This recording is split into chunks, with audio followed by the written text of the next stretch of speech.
मुशर्रफ अपनी किताब in the line of fire में लिखते हैं कि 9/11 के हमलों ने एक सुपर पावर के ईगो को चैलेंज किया। वो एक जख्मी भेड़िया की तरह दुनिया को देख रहा था और उनकी नज़र पाकिस्तान पर पड़ी। वो क्यों? वो इसलिए कि अफगानिस्तान एक लैंड लॉक कंट्री है। लैंड लॉक का मतलब जिसकी चारों तरफ ज़मीन हो और उस मुल्क का कोई भी बॉर्डर पानी के साथ टच ना हो। तो इसीलिए अमेरिका को अफगानिस्तान पर हमला करने के लिए उसके एक पड़ोसी मुल्क की ज़रूरत पड़ी। मुशर्रफ लिखते हैं कि पाकिस्तान को इस जंग में शामिल करने के लिए उन पर बहुत ज़्यादा दबाव डाला गया। मुशर्रफ ने मज़ीद जिक्र किया है कि उन्होंने उन सारे ऑप्शंस पर जो पाकिस्तान के साथ बचे थे उन पर अपनी मिलिट्री स्टाइल एनालिसिस की और वो इस नतीजे पर पहुंचे कि पाकिस्तान के पास कोई ऑप्शंस नहीं है। उस वक्त जो प्रेशर था, उसके जो अल्फाज थे, इसलिए मैं मुशर्रफ की उस पॉलिसी के खिलाफ नहीं हूं कि उसने ताउन क्यों किया। He simply said either you are with us or with the terrorist। तो उन्होंने तो पाकिस्तान से गुजर के जाना था हर हाल में। पाकिस्तान इस जंग में कैसे शामिल हुआ और मुशर्रफ की दबाव डालने वाली बात में कोई सच्चाई भी थी, ये सब आज हम इस video war until return to Pakistan की दूसरे किस्त में समझेंगे। तो लेट्स समझते हैं।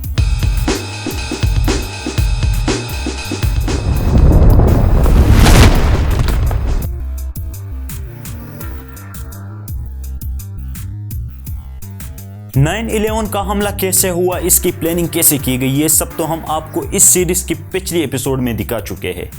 लेकिन इसके बाद क्या हुआ? इस हमले के 1 घंटे बाद अमेरिका ने इस हमलों का इल्ज़ाम उसामा बिन लादेन पर लगा दिया। कुछ टाइम बाद प्रेसिडेंट बुश ने स्पीच किया और कहा कि दुश्मन हमारी बिल्डिंग्स तो गिरा सकता है लेकिन हमारी बुनियादें नहीं। बुश ने दहशतगर्दी के खिलाफ जंग की तरफ इशारा किया और पूरी दुनिया को इस जंग में शामिल होने की दावत दी।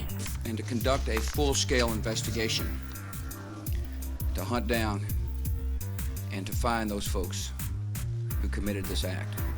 प्रेसिडेंट बुश ने फौरन तालिबान गवर्नमेंट से उसामा बिन लादेन को उनके हवाले करने की डिमांड की, लेकिन तालिबान गवर्नमेंट ने इनकार कर दिया।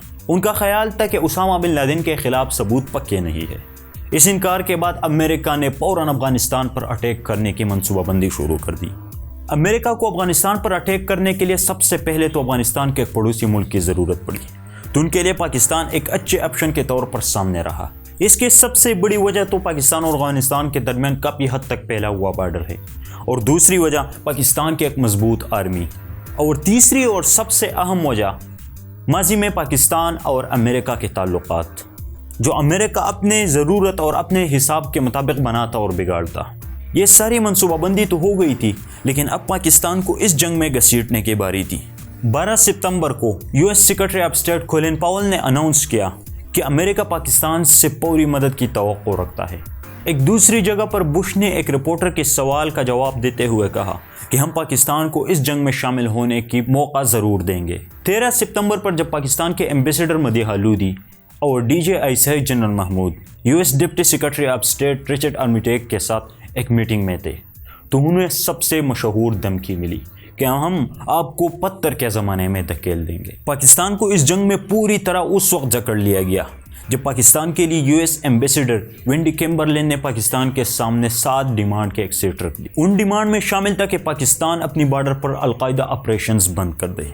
दूसरी डिमांड ये थी कि पाकिस्तान अपनी एयर स्पेस को बेसिक मिलिट्री और इंटेलिजेंस ऑपरेशंस के लिए मुहैया करे। तीसरी डिमांड पाकिस्तान अमेरिका को अपनी ज़मीनी सरहद पूरी तौर पर मुहैया करे। चौथी डिमांड पाकिस्तान अमेरिका को इंटेलिजेंस इंफॉर्मेशन डेटाबेस और अपनी इंटरनल सिक्योरिटी इंफॉर्मेशन तक रसाई मुहैया करे। पांचवी डिमांड पाकिस्तान पूरी तौर पर 9/11 के हमलों की मजम्मत करे। और छठी डिमांड पाकिस्तान तालिबान के लिए सप्लाईज और फ्यूल बंद कर दे। सातवीं डिमांड पाकिस्तान अफगानिस्तान के साथ सफारती ताल्लुकात ख़त्म करे। इन डिमांड्स में पाकिस्तान के लिए ऑप्शंस बहुत महदूद रखे गए थे। मुशर्रफ के मुताबिक अगर पाकिस्तान इन डिमांड्स को मानने से इनकार करता तो वो अमेरिका की एक सख्त रिएक्शन का सामना कर सकता था, क्योंकि उस वक्त इंटेलिजेंस रिपोर्ट भी यही थी कि इंडिया ने अमेरिका को एयर स्पेस देने के लिए ऑलरेडी बात की है, लेकिन शर्त यह है कि पहला हदफ पाकिस्तान होगा। मुशर्रफ ने अमेरिका को इनकार न करने की वजूहात कुछ इस तरह बयान की है कि सबसे पहले तो हमारी आर्मी अमेरिका के मुकाबले में बहुत छोटी है, इक्विपमेंट्स के लिहाज से भी और साइज़ के लिहाज से भी। दूसरी वजह हमारी माशी हालात इतने अच्छे नहीं है, और तीसरी वजह हमारी माशरती कमज़ोरियाँ थी। माशरती कमज़ोरियाँ कुछ इस तरह कि पूरी कौम बहुत से ग्रुप में डिवाइड थी और वो कभी एक बात पर इकट्ठे नहीं रह सकते। مشرف کا بھی یہی خیال تھا کہ ہمیں اس جنگ میں امریکہ کا ساتھ دینا چاہیے. وہ اپنی ذاتی فیصلہ تو بنا چکا تھا لیکن اب اس فیصلے کو پوری قوم پر مسلط کرنا باقی تھا. تو مشرف نے اس کے لیے ایک اہم طریقہ استعمال کیا. انہوں نے 8 ستمبر سے 30 اکتوبر تک تمام شعبوں سے تعلق رکھنے والے لوگوں سے مشاورت کی.